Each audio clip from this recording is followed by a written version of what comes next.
Passions News.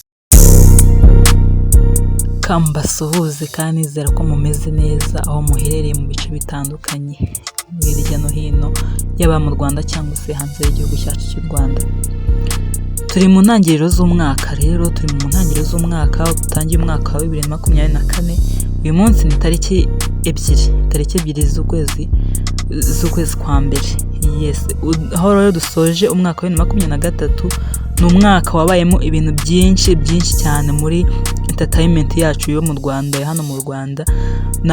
Ni umwaka rero twabonyemo inkuru zitandukanye nyinshi cyane, habayemo ibitaramo, habayemo gusohoka kw'ama-album, habayemo indirimbo zakunzwe. Ubona ko kuri music yo mu Rwanda rwose ubona ko uyu mwaka wa 2023 indirimbo uyu mwaka usize abahanzi bacu mu Rwanda cyangwa se music yo mu Rwanda hari indi level igezeho, hari urundi rwego yagezeho. Ndabasuje rero cyane, tugiye kurebana no mu biganiro mu nkuru zigezweho uyu munsi. Harimo inkuru nyinshi cyane zitandukanye zabaye mu cyumweru gishize muri no minsi mikuru yabatambutse kugeza n'uyu munsi. Turi kumwe rero, iyi ni Passions News. Ntimucikwe kandi mukomeze gukora subscribe, mudushyigikire.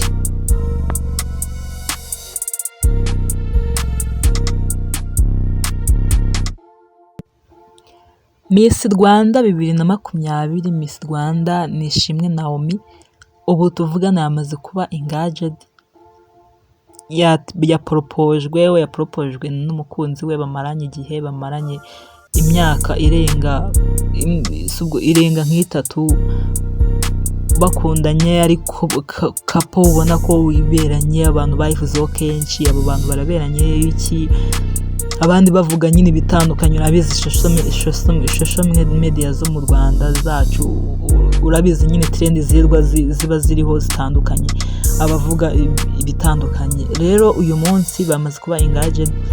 Ni umukunzi wa Naomi uturuka mu gihugu cya Ethiopia, Michael Tesfaye, wamamaye mu bikorwa bitandukanye, yitabiriye mu amarushanwa atandukanye hano mu Rwanda. Ubona ko ari umusore rwose uri smart, ubona ko ari umusore uri mu bintu bitandukanye, ko ubona ko ari umuntu ukomeye ku rundi ruhande of course. Rero yamaze kuba engaged we n'umukunzi we Naomi, aho yamupropoje. Ubona ko bose bishimye, ubona ko muri post bagiye batanga buri wese yishimiye kuba yaramenye undi cyangwa se bakundanye. Niyo rero nkuru igezweho cyane hano kuri social media. Ubona ko yabaye trend, yatunguranye, ibinyamakuru bitandukanye byayanditseho. Naomi rero ni Naomi ubona ko ari umwe mu ba Miss Rwanda babayeho, bakunzwe kandi bagaragara cyane mu bikorwa bitandukanye kandi byiza.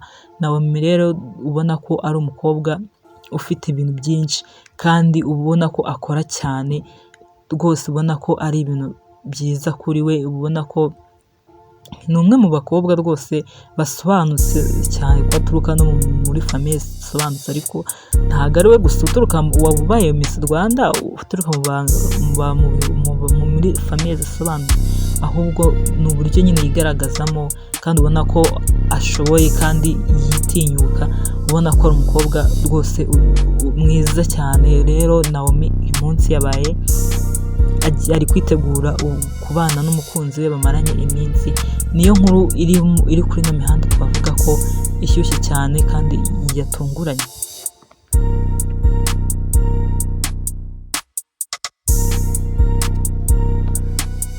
Naho mu kindi cyumweru gishize ni indi nkuru y'ibitaramo byabaye mu cyumweru gishize, hari kuri uriya munsi wo kwa gatanu mu twitegura gusatira umunsi we usoza umwaka. Habaye rero ibitaramo bibiri by'abagore tuvuga ko bagafashe, cyangwa se abakobwa bagafashe hano mu gihugu ndetse no hanze, kuko ni igitaramo cy'abantu bagombaga kwitabira icyo gitaramo bambaye umweru, aricyo cya Zari waturutse hanze wabo. Zari umugore wahoze wabyaranye na Diamond, yahoze ari umugore of course, ko yahoze ari umukunzi we. yaje rero gukora igitaramo hano mu Rwanda aho yari afatanyije na Muyango. Ni igitaramo cyagombaga kuba umuntu ugitaha ukijyamo yambaye umweru, yambaye imyenda y'umweru, ubwo nyine ni ibara ry'umweru. Hari n'ikindi gitaramo rero cyabaye cya Kigali Boss Babies. Kigali Boss Babies nayo yahise itegura igitaramo nabo bagishyira ku munsi umwe n'icya Zari ndetse n'amasaha amwe. Urumva twavuga ko ari nko guhangana cyangwa se ngo turebe bizagenda gute. Ubwo ni ibitaramo rero byombi abantu bari biteze bavuga bati ibi bitaramo bizagenda gute. Umwe ni igitaramo cy'abambaye umweru, abandi nabo ati ni igitaramo cy'abantu bambaye black. Urumva nyine twavuga ko Kigali Boss Babies ni nko gukopera cyangwa se sinzi mu buryo nk'ubwo ngubwo. Rero n'ubundi ni ibitaramo byabaye kandi nyuma yaho nanone ni ibitaramo bitavuzweho rumwe nyuma y'uko biba, kuko n'ubundi byari byitezwe kameme, kuko nyine abantu baribazaga se abantu bazajya he, ariko bose mu bigaragara nuko bashiyarinze buri wese yabonye abantu bitewe n'aho yateguriye, bose babona abantu. Rero ni ibitaramo ubona ko kwa Zari barakitabiriye, abantu baraje, ndetse no muri Kigali Boss Babies nabo baritabiriye, abantu baraje. Gusa hari ikintu kitavuzweho nyine ku bijyanye no kuvuga ngo abitabiriye ibitaramo byombi.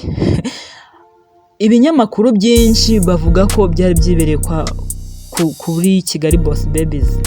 Ubona ko nyine ibinyamakuru byinshi ariho byavuzwe, byari biri aruhande byari biriho, gusa n'ahandi bari bahari. Ni ibintu rero ubona ko byateje ibintu by'impaka cyangwa se by'amagambo hano hanze. Noneho kubona ko na The Ben abantu bibaza, ibinyamakuru byandika cyangwa se abanyamakuru bibaza hano hanze kuri social media bibaza bati kubera iki The Ben tuzi ko ari inshuti na Zari, The Ben tuzi ko bafitanye umubano na Diamond ndetse na Zari, kubera iki nyine abantu batangajwe no kubona The Ben yitabiriye ibitaramo bya Boss Babies, bya Kigali Boss Babies. Ubona ko ari ibintu abantu batavuzeho rumwe, abantu ubona ko biri guca impaka n'uyu munsi hariho impaka z'uko nyine bavuga bati The Ben yarahombye, yari kujya kwitabira kiriya gitaramo.